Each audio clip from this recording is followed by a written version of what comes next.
I was running the excavator when my phone buzzed against my hip. 3:30 on a Tuesday, middle of another foundation pour, and Frank Morrison was calling me. Frank never called during work hours. Hell, Frank barely called at all. We'd been neighbors for 8 years, nodding over fence posts and borrowing tools, but phone calls meant something was wrong. I shut down the machine and climbed out, hard hat tucked under my arm as I answered. "What's up, Frank?" I said into the phone. "Mike." His voice came back with that flat military tone he used when things got serious. 20 years in the Army had taught Frank to deliver bad news clean and quick. "You need to come home. Now." The construction site noise faded around me. "What happened?" "Emily, okay?" I asked quickly. "There's a black sedan in your driveway that ain't yours," he replied grimly. The words hit like a punch to the gut. 16 years of marriage, and I'd never questioned Emily's faithfulness. Not once. We'd built something solid together. Or so I thought. The house, the routine, the quiet comfort of knowing someone was waiting for you at the end of every hard day. "You sure it's not her sister's car?" I asked. Even as I said it, I knew it was bullshit. Sarah drove a white Honda, same one for 3 years. "Mike, I've been watching for 40 minutes. That sedan's been there since noon. Emily came home at 12:15.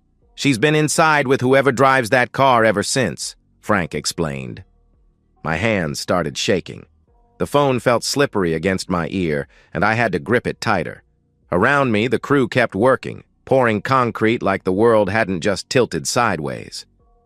"Frank," I started, "get in your truck and drive home. Don't call her. Don't text. Just come home and park on the street. I'll be waiting," he commanded. Then the line went dead. I stood there for a full minute, staring at the phone, trying to process what Frank had just told me. Emily. My Emily.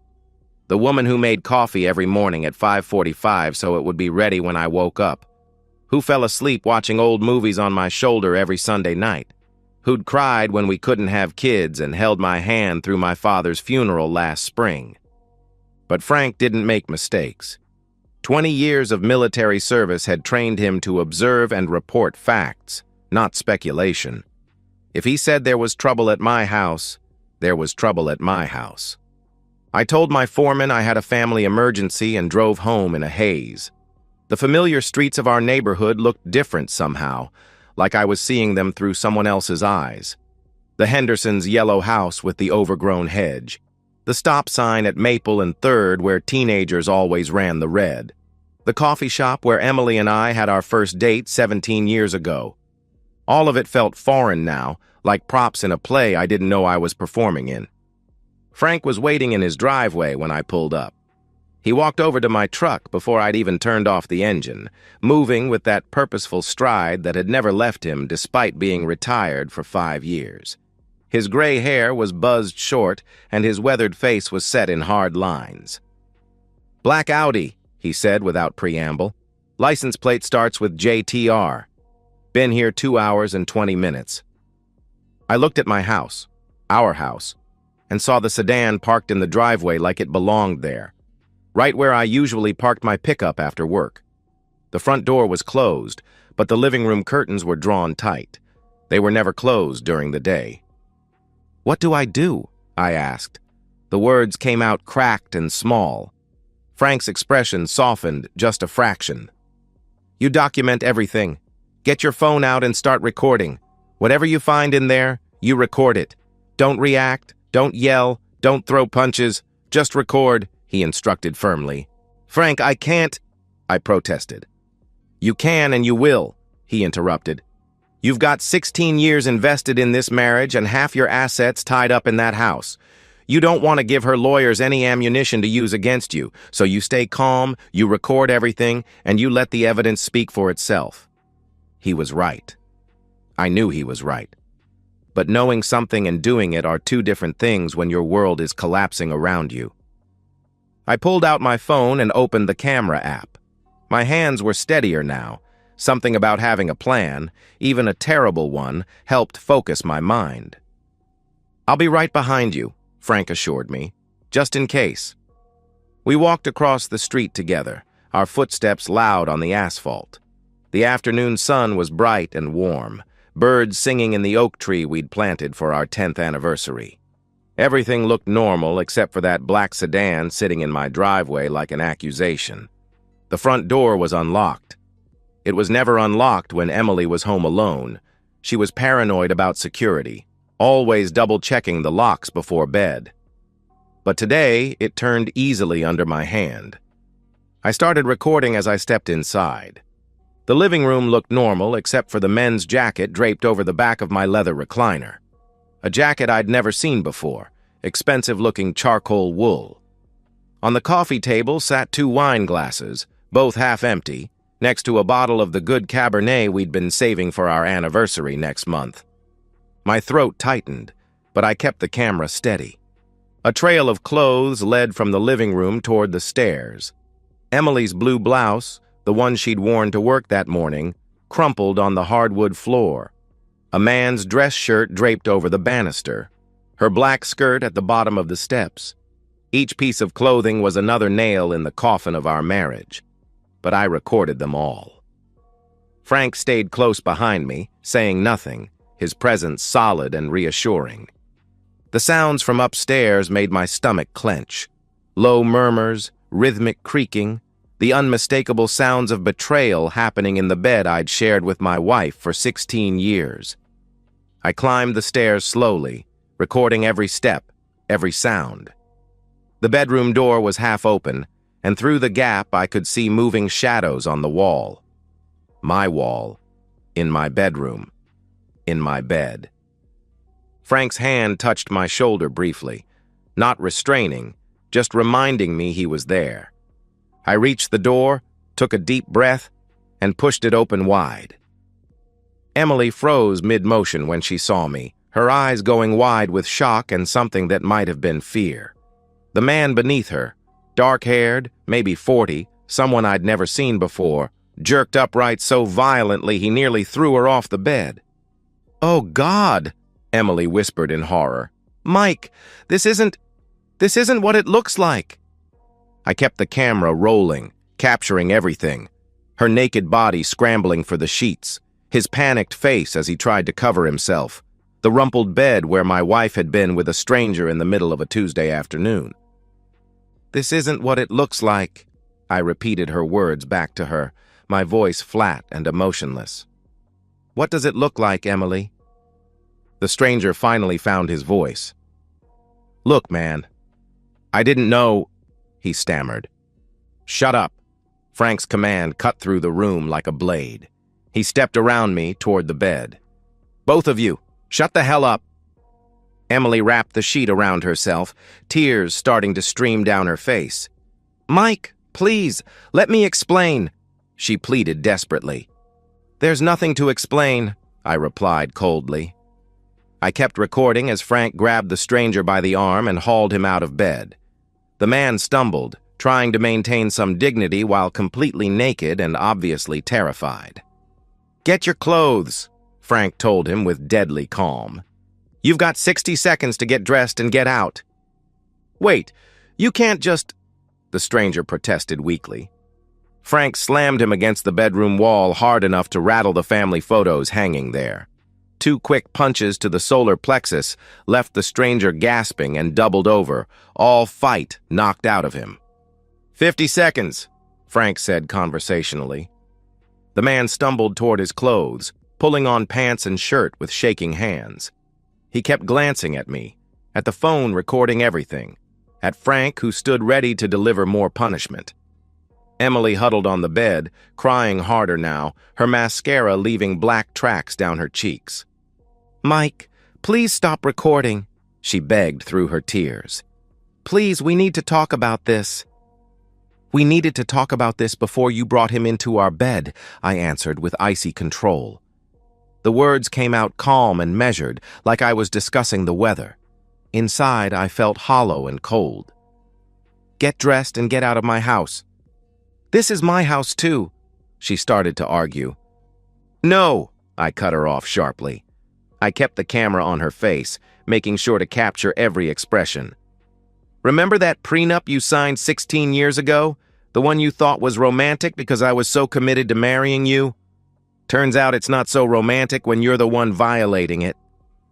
The color drained from her face. She'd forgotten about the prenup. I could see it in her eyes. We both had, honestly. It had been my lawyer's idea, a standard protection for a man who owned his own house and had started building equity in a construction business. Emily had signed it without question, laughing about how paranoid lawyers were. The stranger finished dressing and stumbled toward the door. Frank followed him, not touching but making sure he understood the escort was non-negotiable. I heard them go down the stairs, heard the front door open and close. Through the bedroom window, I watched the man sprint across the lawn to his black Audi, not even bothering with dignity anymore. He fumbled with his keys, dropped them, picked them up, and finally got the engine started. The sedan backed out of my driveway fast enough to leave rubber marks on the concrete. He didn't look back. Emily was still crying, still wrapped in the sheet that smelled like betrayal and broken promises. "Mike, I'm sorry. I'm so sorry. This was a mistake. A stupid mistake. It doesn't mean anything," she sobbed. "You're right," I said, still recording. "It doesn't mean anything. Our marriage doesn't mean anything. The 16 years we spent together don't mean anything. The promises we made don't mean anything. So pack your things and get out." "You can't just throw me out," she protested weakly. "The house is in my name. The prenup you signed waives any claim to marital property in case of adultery. I've got video evidence of your infidelity recorded in high definition," I stated with brutal clarity. I finally stopped recording and slipped the phone into my pocket. "You've got no legal standing to stay here, and I've got every right to have you removed if you refuse to leave voluntarily." She stared at me like she was seeing a stranger. And maybe she was. The man who'd loved her unconditionally for 16 years was gone, replaced by someone who understood the value of preparation and documentation. "Where am I supposed to go?" she asked helplessly. "That's not my problem anymore," I replied without emotion. Frank returned, closing the bedroom door behind him. "Coast is clear. Your boyfriend won't be coming back anytime soon," he reported. "He's not my boyfriend," Emily whispered. "Then what is he?" I asked directly. She couldn't answer, couldn't explain, couldn't justify what I'd walked in on. So she cried instead, like tears would somehow wash away what I'd seen and recorded. "Get dressed," Frank told her with firm authority. "Pack what you need tonight. You can come back for the rest when Mike's at work, but you're not staying here." Emily looked between us, searching for some crack in our resolve. Finding none, she slowly got up and began pulling on clothes with shaking hands. Every movement was careful and deliberate, like she was afraid sudden motion might shatter whatever remained of her world. 20 minutes later, she was gone. Suitcase packed, car loaded, driving away from the house we'd shared for 16 years of marriage. She didn't say goodbye, didn't try to explain again. Just left, taking nothing that wasn't clearly hers. Frank locked the front door behind her and turned to me. "Beer?" he offered simply. I nodded. We settled in the living room, cold bottles in hand, watching a baseball game on the television like it was any other Tuesday evening.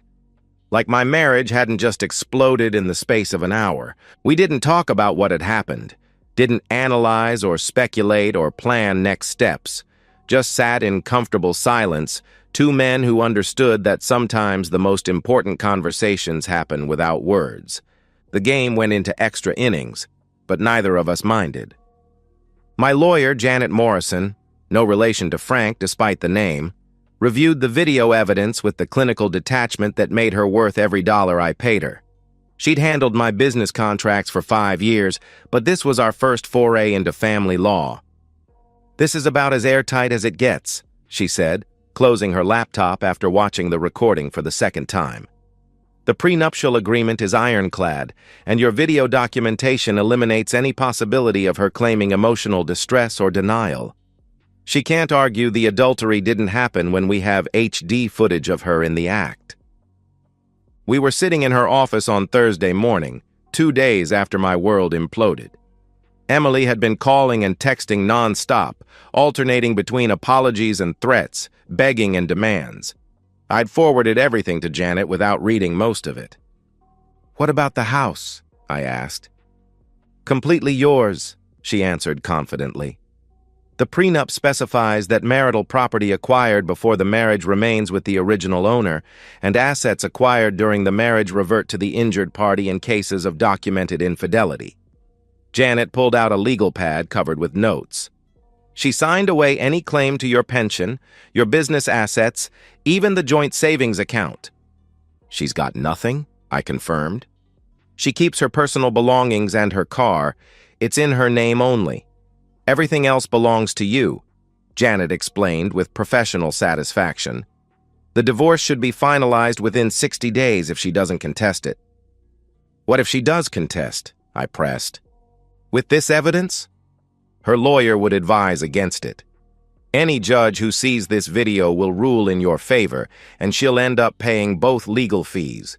She's better off accepting the settlement and moving on," she replied matter-of-factly. That afternoon, Emily's parents showed up at my house.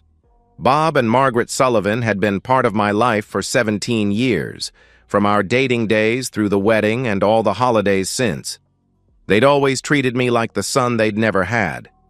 Now they looked ashamed and tired. "Mike," Bob started, his voice heavy with regret. "We came to apologize." I invited them in, offered coffee, they declined. We sat in the living room where Emily had entertained her lover just 2 days ago, the wine glasses long since washed and put away. "We raised her better than this," Margaret said, her eyes red from crying. "I don't understand how she could do such a thing to you, to your marriage." "She made her choice," I said simply. "We want you to know that we don't support what she did," Bob continued earnestly. "We told her she brought this on herself, that she has no right to expect forgiveness or sympathy. What she did was wrong, and she's going to have to live with the consequences." Their visit was brief but meaningful. Emily's own parents were publicly disowning her behavior, choosing to support me over their daughter. Word would spread through their church, their social circle, their extended family. Emily's reputation wouldn't survive the scandal. Frank stopped by that evening with 2 six-packs and an update on the neighborhood gossip. "Talked to Mrs. Henderson this afternoon," he said, settling into his usual spot on my couch. "She saw the whole drama with your wife's boyfriend running out of here half naked. Word's already spreading." "Good," I replied with satisfaction. Emily's been staying with her friend Karen, but I heard Karen's husband isn't happy about it. Something about not wanting his kids exposed to that kind of influence, Frank reported. The social consequences were piling up faster than I'd expected. Emily's affair wasn't just destroying our marriage, it was destroying her entire support network. Friends who'd known us as a couple were choosing sides, and the video evidence made those choices easy. My phone buzzed with a text from Janet. Her lawyer called. She wants to meet tomorrow to discuss terms. Sounds like she's ready to cooperate. I showed the message to Frank, who nodded approval. Smart move on her part. Fighting this would just make it worse for her, he observed. Think she'll sign? I asked. She doesn't have a choice, he replied with certainty. You documented everything, got evidence that can't be disputed, and her own family is backing you. She signs the papers and disappears quietly, or she fights it and gets humiliated in court. Frank took a long pull from his beer. Either way, you win. The next morning, I met with Emily and her lawyer at Janet's office.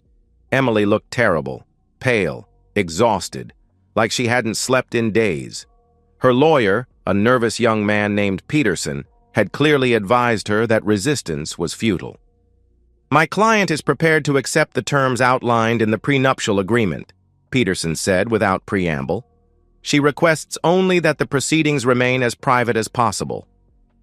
That's acceptable, Janet replied professionally. Provided all assets are transferred without dispute and she vacates the marital home within 7 days. Emily signed the papers without looking at me once. Her signature was shaky, uncertain, nothing like the confident flourish she'd used on our marriage certificate 16 years ago. When it was over, she finally met my eyes. "Mike, she started softly. "Don't," I said quietly. "Just don't." She nodded and left with her lawyer, walking out of my life as quietly as she'd signed it away. The whole process took less than an hour. The divorce was finalized on a Friday morning in late March, exactly 58 days after I'd caught Emily with her lover. Judge Harrison reviewed the evidence, confirmed the prenuptial agreement, and granted the dissolution without comment or delay.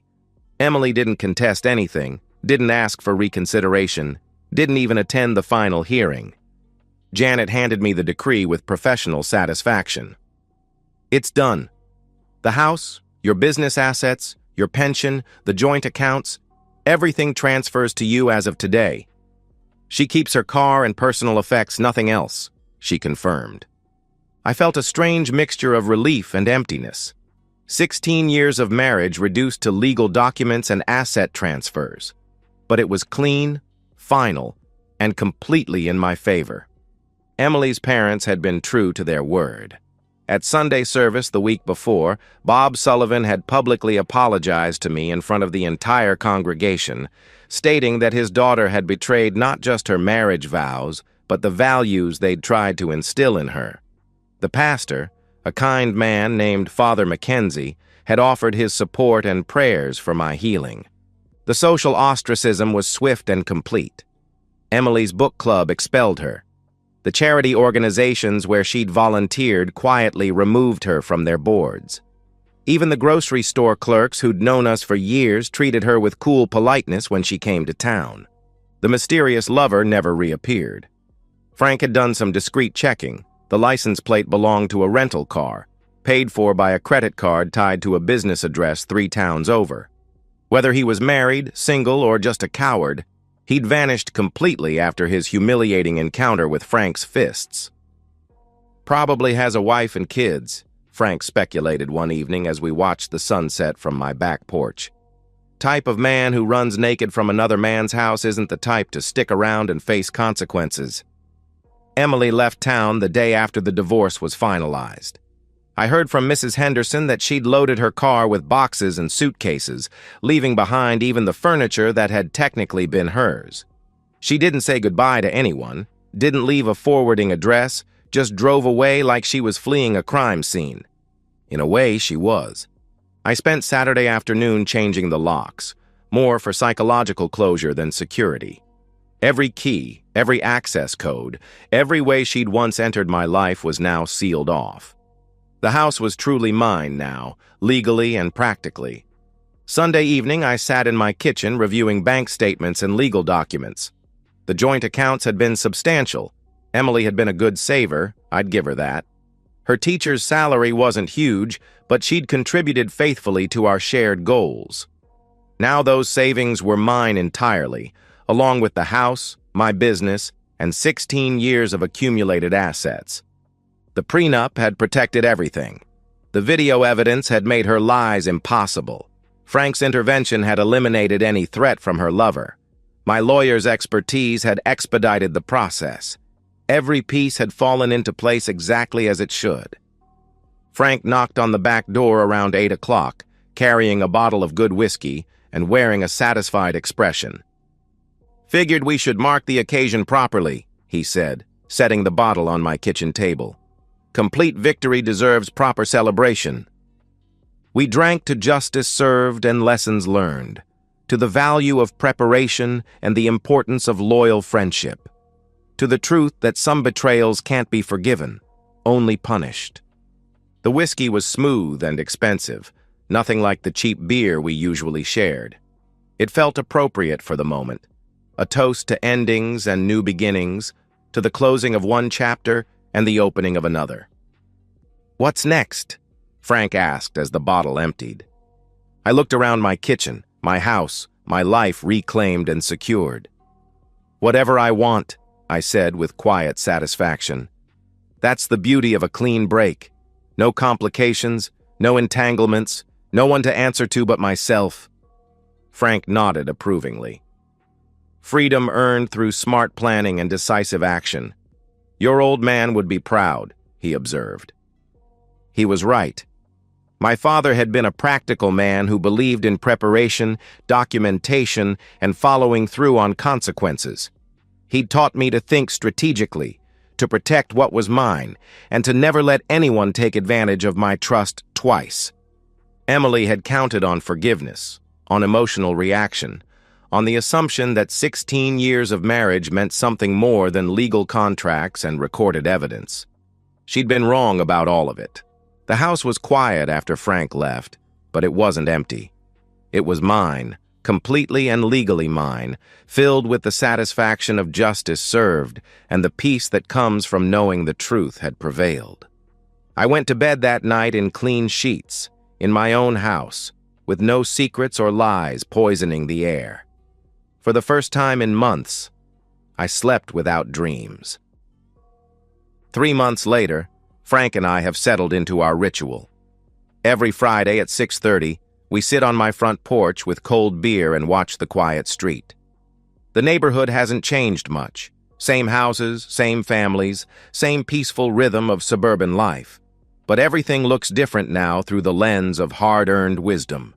The black sedan never returned. Emily never returned. The coward who'd fled my house naked and terrified never showed his face in our town again.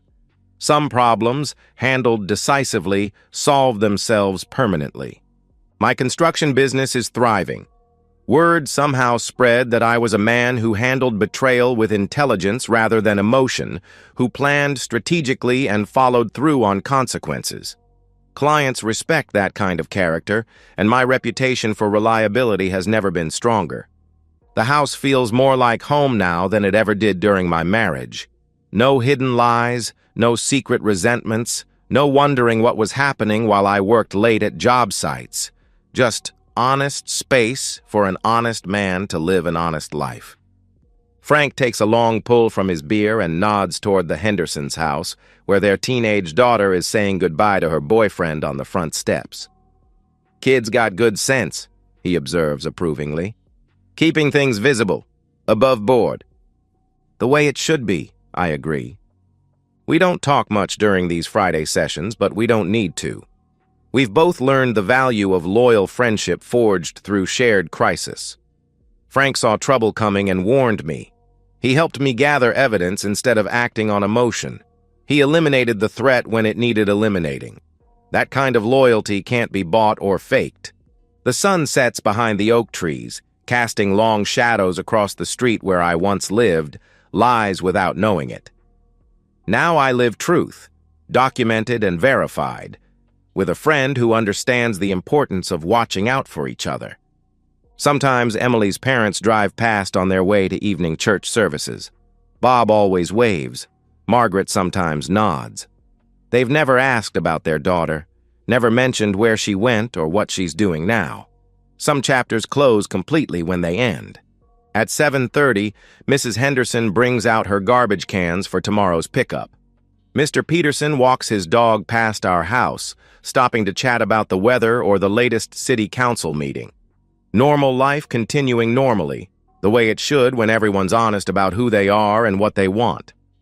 Frank finishes his beer and stands to leave, same as every Friday. Good week, he says simply. Good week, I agree. I stay on the porch after he goes, watching the street grow quiet as families settle in for the evening. Lights come on in windows. Television screens flicker blue in darkened living rooms. The ordinary magic of people living honest lives in honest homes. My phone doesn't ring with desperate calls or angry texts anymore. My mailbox doesn't fill with lawyers' letters or bills for someone else's mistakes. My house stays exactly as I leave it. No evidence of betrayal hidden in bedroom shadows or wine glasses on coffee tables. The peace isn't just the absence of conflict. It's the presence of truth, earned through strategic thinking and decisive action. It's knowing that preparation matters, that loyalty has value, and that some bridges burn completely when they're built on lies. At 8 o'clock, I lock up and go inside, turning off the porch light behind me. Tomorrow, I'll work another honest day, come home to my honest house, and know that everything I see is exactly what it appears to be. Next Friday, Frank and I will sit here again, watching over our quiet street like sentries guarding against the return of lies and betrayal. Two men who learned the hard way that some friendships are forged in crisis, some victories are earned through preparation, and some peace comes only after justice is served. The street is empty now, peaceful under the streetlights. No black sedans, no hidden threats, no secrets waiting to destroy what took years to build. Just truth, finally, and the satisfaction of knowing it will stay that way. And so, we've reached the end of today's story. Was it what you expected, or did it take a twist you didn't see coming? I'm curious to hear your thoughts. Share them in the comments below, and let's get a conversation going. If this story kept you hooked, make sure to hit that like button. And if you're new here or just haven't subscribed yet, now's the perfect time to join our community. I bring you fresh, captivating stories every day, so click that subscribe button and turn on notifications so you never miss out. Thanks for watching, and I'll see you in the next one.